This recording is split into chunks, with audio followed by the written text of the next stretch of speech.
દશામાની વાર્તા। નદીના કિનારે રાજાનો મહેલ હતો। એક દિવસ રાજમહેલમાં ઝરૂખે બેઠેલી રાણી નદીના કિનારે સ્ત્રીઓને વ્રત કરતી જોઈ। તેથી રાણીએ દાસીને કહ્યું, દાસી, સામે નદીના કિનારે ખોળે શણગાર સજીને ટોળે વળેલી સ્ત્રીઓ શું કરે છે, જાણી લાવ। દાસી દોડતી દોડતી સ્ત્રીઓ પાસે ગઈ અને પૂછવા લાગી, તમે બધા શું કરો છો? ત્યારે એક સ્ત્રીએ જવાબ આપતા કહ્યું, અમે દશામાનું વ્રત કરીએ છીએ। આ વ્રતની વિધિ એવી છે કે સૂતરના 10 તાર લઈ 10 ગાંઠો વાળવી, ગાંઠે ગાંઠે કંકુના ચાંદલા કરવા। ત્યાર પછી સ્ત્રીએ વ્રત ક્યારે કરવું અને કેવી રીતે કરવું એ જણાયું। દાસીએ મહેલમાં આવી અને રાણીને બધી વાત કરી। ધાર્મિક સ્વભાવની રાણીએ પણ આ વ્રત કરવાની ઈચ્છા થઈ, તેથી મનથી તેણે નક્કી કર્યું। તેણે રાજાને વાત જણાવી। અહંકારી રાજાએ ના પાડી અને કહ્યું, આ વ્રત ગરીબ ગુરખા માટે છે। આપણે તો સુખ સાહેબી છે, ધન દોલત, નોકર ચાકર, બાગ બગીચા, રાજપાટ બધું છે, માટે આ વ્રત કરવાનું છોડી દે। રાજાના અભિમાન ભર્યા વચન સાંભળી રાણીનું દિલ દુભાયું। એ જાણતી હતી કે ગમે તેમ સમજાવવા છતાં અભિમાની રાજા એકનો બે થવાનો નથી। રાજાએ અહંકાર, ગર્વ, અભિમાન અને ચકચૂર થઈ દશામાનું વ્રતનું અપમાન કર્યું। તેથી દશામાના ક્રોધનો પાર ન રહ્યો। રાજાને દશામાં રાત્રે સપનામાં આવ્યા। બીજા દિવસે પડોશી રાજા લાવ લશ્કર સાથે ચઢી આવ્યો। આવા અણધાર્યા હુમલાથી રાજા અભયસિંહ ગભરાયો। જીવ બચાવવા માટે રાજા રાણી અને બંને કુંવરને લઈ જંગલમાં ભાગ્યો।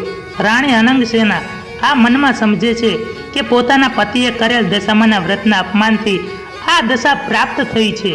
ઘોર જંગલમાં રાજા રાણી ઉઘાડા પગે ચાલ્યા જાય છે।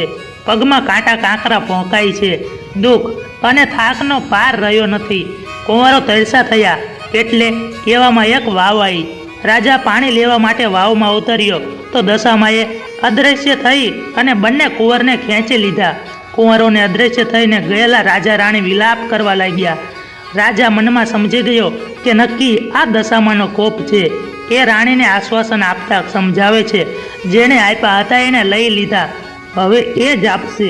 રુદન કરતી રાણીને રાજા સમજાવતો આગળ ચાલ્યો। થાકના લીધે બંનેના પગ ઘસડાય છે। પગમાં વેઢા વેઢાના કાંટા ભોંકાઈ રહ્યા છે, તેથી પીડાનો પાર નથી। રસ્તામાં એક વાડી આવી। રાજાએ થયું કે હાશ ઘડી બે ઘડી વિસામો મળશે, પણ રાજાએ વાડીમાં જેવો પગ મૂક્યો ત્યાં તો ખીલેલા ફૂલ કરમાઈ ગયા। વાડીનો માળી વિચાર કરવા લાગ્યો કે નક્કી આ માણસ પાપી પગલાનો છે, તેથી માળીએ લાકડી લઈને રાજા રાણીને મારવા દોડ્યો। રાજા રાણી માંડ બચીને ભાગ્યા। જીવનથી હતાશ થઈ ગયેલા ભિખારી જેવી હાલતમાં બંને એક નગરમાં આવ્યા। એ નગર રાજાની બહેનનું હતું। રાજાને આશા હતી કે બહેન જરૂર આવકારો આપશે। એણે પાદરેથી પોતાની બહેનને સંદેશો મોકલાયો કે તારો ભાઈ આવ્યો છે। બહેન પોતાના ભાઈ સોનાની ગાગરમાં સુખડી મોકલાવી અને સાથે સોનાની સાંકળી મૂકી, પણ સોનાની ગાગર પિત્તળની બની ગઈ। સુખડીના બદલે ઈંટના કટકા બની ગયા। સોનાની સાંકળીના બદલે ફૂફાડા મારતો કાળો નાગ નીકળ્યો। રાજા વિચાર કરે છે, મારી સગી બહેન મને મારી નાખવા આવું ન કરે, નક્કી આ દશામાના કોપના કારણે થયું છે। આવો વિચાર કરી રાજાએ ગાગર ત્યાં જ દાટી દીધી અને રાણીને લઈ આગળ ચાલી નીકળો। ચાલતા ચાલતા એક નદી આવી। નદીના કાંઠે ચીભડાના વાડા છે। રાજા બે હાથ જોડી અને વાડીના માલિકને કરગરવા લાગ્યો કે ભાઈ, 7 દિવસના ભૂખ્યા છીએ, દયા કરી એક ચીભડું આપો। ખેડૂતને દયા આવી, એક ચીભડું આપ્યું। રાજાએ નક્કી કર્યું આગળ જઈ થોડો વિશ્રામ કરી અને પછી ચીભડું ખાશું। બન્યું એવું કે ગામના રાજાનો કુંવર 2 દિવસ પહેલા રિસાઈને ભાગી ગયો હતો। સિપાહીઓ કુંવરની શોધમાં નીકળ્યા હતા અને દશામાના કોપના કારણે રાજાના હાથમાં જે ચીભડું હતું એ કુંવરનું માથું બની ગયું। આ માથા ઉપર નજર પડતા જ સિપાહીઓએ દોડી અને રાજાને પકડી લીધો। દોરડાથી બાંધી લાતો મારતા નગરમાં લઈ ગયા। નગરના રાજાને બધી વાત કરી। રાજાએ પોતાના કુંવરની હત્યા કરવા બદલ અભયસેનને કાળ કોટડીમાં હુકમ કરી બંદીખાનામાં નાખી દીધો। રાજા વગર વાંકે કેદ થયો, તેથી રાણી અનંગસેના પર દુઃખનો પહાડ તૂટ્યો। એ જંગલમાં જતી લાકડાનો ભારો લઈ આવતી, એ વેચી જે કાંઈ પૈસા મળે એમાંથી પેટનો ખાડો પૂરતી।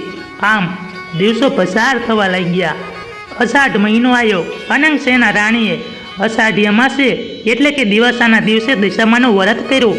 દશામાના વ્રતના 10 દિવસ નકોરડા ઉપવાસ કર્યા અને માતાજીની ભક્તિ કરી. રાણી અનંગસેનાની અપાર ભક્તિ જોઈ દશામાનો કોપ શમી ગયો. માતાજીએ રાણીને આશીર્વાદ આપતા કહ્યું, કાલે તને તારો પતિ પાછો મળશે. એ જ રાત્રે દશામાએ નગરમાં રાજાના સપનામાં જઈ આદેશ આપ્યો કે તે નિર્દોષ માણસને કેદ કર્યો છે. તારો કુંવર તો મોસાળમાં લીલા લહેર કરે છે, સવારે પાછો આવી જશે. સવાર પડતા જ દશામાની કૃપાથી કુંવર પાછો આવી ગયો. રાજાને જાતે જ અભયસેનને બંદીખાનામાંથી મુક્ત કરી ક્ષમા માગી. એટલું જ નહીં, ખૂબ ધન પણ આપ્યું. રાજા રાણી રથમાં બેસી અને સુવર્ણપુર આવવા નીકળ્યા. રસ્તામાં બહેનોનું ઘર આવ્યું. રાજાની પેલી ગાગર સોનાની બની ગઈ. ગાગરમાં સોનાની સાંકળ અને સુખડી હતા. એટલામાં બહેન આવી. આગ્રહ કરીને ભાઈ ભાભીને ઘરે લઈ ગઈ. 2 દિવસ રોકાઈ રાજા રાણી ત્યાંથી આગળ ચાલ્યા. રસ્તામાં વાવ આવી. જોયું તો વાવના કાંઠે દિશામાં વૃદ્ધ ડોશીનું રૂપ ધારણ કરી અને ઊભા છે. બંને કુંવરો એમની આંગળી પકડીને ઊભા છે. રાજા રાણી તરત માતાજીને ઓળખી ગયા અને લાકડીની જેમ તેમના પગમાં પડી ગયા.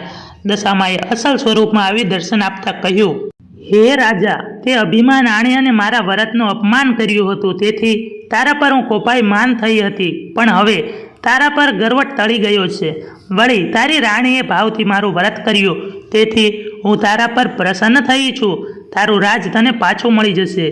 માં કરતો રાજા અભયસેન દશામાના પગમાં પડી ગયો, આળોટી પડ્યો અને બોલ્યો, હે માં, કળિયુગમાં તમારી કારમી કસોટીનો પાર ઉતરે નહીં. માં, આવો કોપ હવે ક્યારેય કરશો નહીં.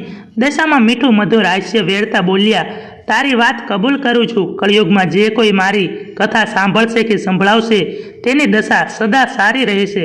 આમ કહી દશામાં અદ્રશ્ય થઈ ગયા. રાજા રાણી કુંવરને લઈ અને પોતાના રાજ્યમાં આવ્યા. હે દશામાં, તમે જેમ રાજા રાણીને ફળ્યા એવા અમનેય ફળજો. જય દશામાં. મિત્રો, વિડીયો પસંદ આવ્યો હોય તો વિડીયોને લાઈક કરી અને ચેનલને સબસ્ક્રાઈબ કરવાનું ભૂલશો નહીં. જય દશામાં.